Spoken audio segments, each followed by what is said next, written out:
皆さんは足尾銅山をご存知ですか？今から100年以上前に銅の採掘量トップと言われた日本最大の銅鉱山です。小学校の教科書にも出てきた公害問題の一つとして有名ですよね。でもよく考えてください。本当に公害だけで明治時代の工業界がここまで発展してきたのでしょうか。また残された膨大な資料に驚きの新事実が隠されていました。足尾銅山の事実をシリーズでお送りしますが、今回は足尾銅山がどのように発展してきたか、足尾銅山の復活と古川工業との関わりを当時の資料をもとに紹介してみたいと思います。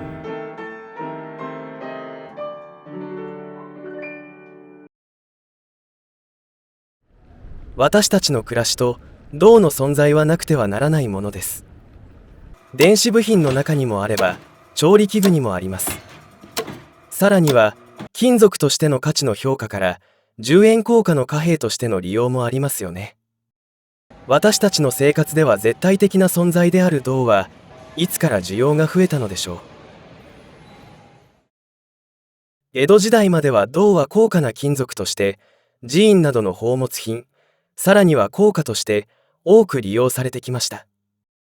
明治時代になると海外市場が国内に入り込み、採掘した銅は海外で販売され、明治政府の財源にもなっていました。しかし明治20年から銅の輸出量は激減を始めました。明治15年、銀座に一つの明かりが灯りました。人々はこの光のことを文明の明かりと呼びました。この翌年、日本最初の電力会社である東京電灯が設立されたのです。電灯の利用が開始されると、加工が容易な銅は電線としての需要が増大し、国内需要が高まり、輸出量は激減していきました。銅の需要が増加すると同時に、銅の採掘も各地で開始されていきました。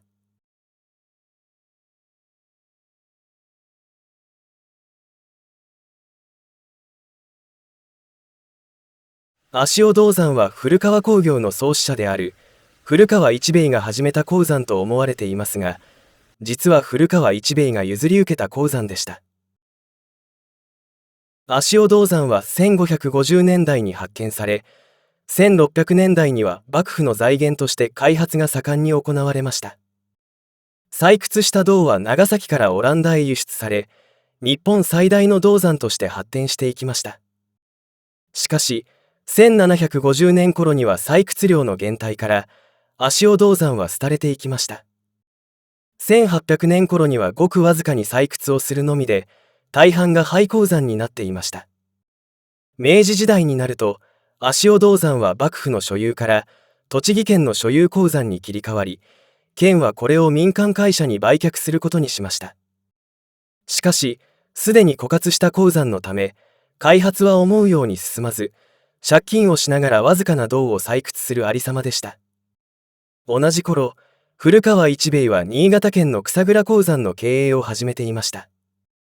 古川一兵衛は鉱山事業を始める前は文明開化と同時に生糸貿易に財を投じたところ、巨額の利益を生みました。ところが親元であった小野組が破産したことで、一兵衛は財政再建をしなければいけませんでした。そのため一兵衛は小野組との関係もあり、兼業で鉱山事業を進めることになりました。古川一兵衛が携わった鉱山は現在も秋田県に多く残されています。古川工業の始まりの地とも言われ、今も文化財として保存されています。足尾銅山が古川一兵衛へ売却されたのは明治9年のことでした。しかし一兵衛も最初は譲り受けを拒んだと言われています。この足尾銅山は慶長年間から掘り続きの山であり、8008校の高校があるという蜂の巣のような山であったから、あんな山を古川がやってどうするのだと世間の批判も受けたし、家でも大変異論を唱えたものもあった。しかし随分古い歴史がある山であるから、必ず早晩成功するだろうと固く信じた。ところが、一兵衛の予想と異なり、足尾銅山の経営は厳しいものがありました。小野組の破産のために引き受けた鉱山事業を開始する際、一兵衛の財を投じたため、無一文になっていました。この状態で足尾銅山を借金の肩代わりで引き受けたことに、一兵衛の支援者は鉱山経営に消極的になり、支援の打ち切りを打ち出す状態でした。しかし、一兵衛の鉱山事業に対する必死の説得により、支援はかろうじて受ける状態になりました。明治10年以降、足尾銅山の前任者からの引き継ぎが終了し、いよいよ足尾銅山の開発が開始されました。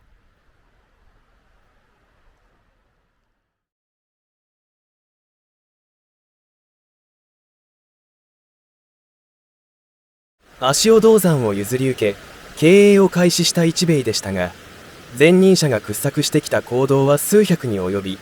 どれも荒廃したものばかりでした。さらに、鉱山婦の生活が貧しく、銅の採掘の前に各種借入金で経営は厳しいものでした。そこで、従来の採掘方法を改革し、手作業で運び出していたものを手押しトロッコに切り替え、さらに手押しポンプを導入して、常時交代で鉱山内部の湧水を排水する工法が導入されました。しかし、明治10年代の鉱山事業ではすでに導入されているものでしたが、経営難による資金の枯渇が、こうした設備導入に遅延を起こした要因でした。足尾銅山が開始される頃に、独立して創業となった草倉鉱山は、順調な経営状態でした。ところが、草倉鉱山の収益は、足尾銅山の赤字の埋め合わせとして補填され、古川の経営は自転車操業そのものでした。そんな経営状態でしたが、明治13年に足尾に大鉱脈を発見すると、これが足尾銅山の好景気の引き金となりました。古川一兵衛は、採掘量の増大と同時に、明治21年には販売ルートをシャーデンマセソン商会と締結し、膨大な利益を得ることになりました。この利益によって、足尾銅山は機械化の資金を得ることができました。また、採掘した銅は足尾銅山引き継ぎ時に使用していた、旧式の吹き所によって精錬出荷されていましたが、明治17年には古川橋横に精錬工場が建設され、自社一貫製品に徐々に移行が開始されていました。足尾銅山の大鉱脈の発見と同時に、足尾銅山は息を吹き返し、膨大な利益を鉱山に潤してきました。足尾銅山の発展により、世間からは、廃鉱山同然の足尾を蘇らせた銅山王とも呼ばれ、この噂が全国に広がり、経営が厳しい鉱山事業者が一兵衛に、銅山の譲り受けを申し出に来ることがたびたびありました。銅鉱山だけではなく、炭鉱業などの話もあり、一兵衛の本格的な鉱山事業が開始されました。しかし、足尾銅山の開発が古川の重要部に移行すると同時に、従来の鉱山は採掘量が減少を推移し、年間6000トンの産出を誇る足尾銅山に対し、他の鉱山は年間400トン前後の操業で、経営が厳しい状態に切り替わっていきました。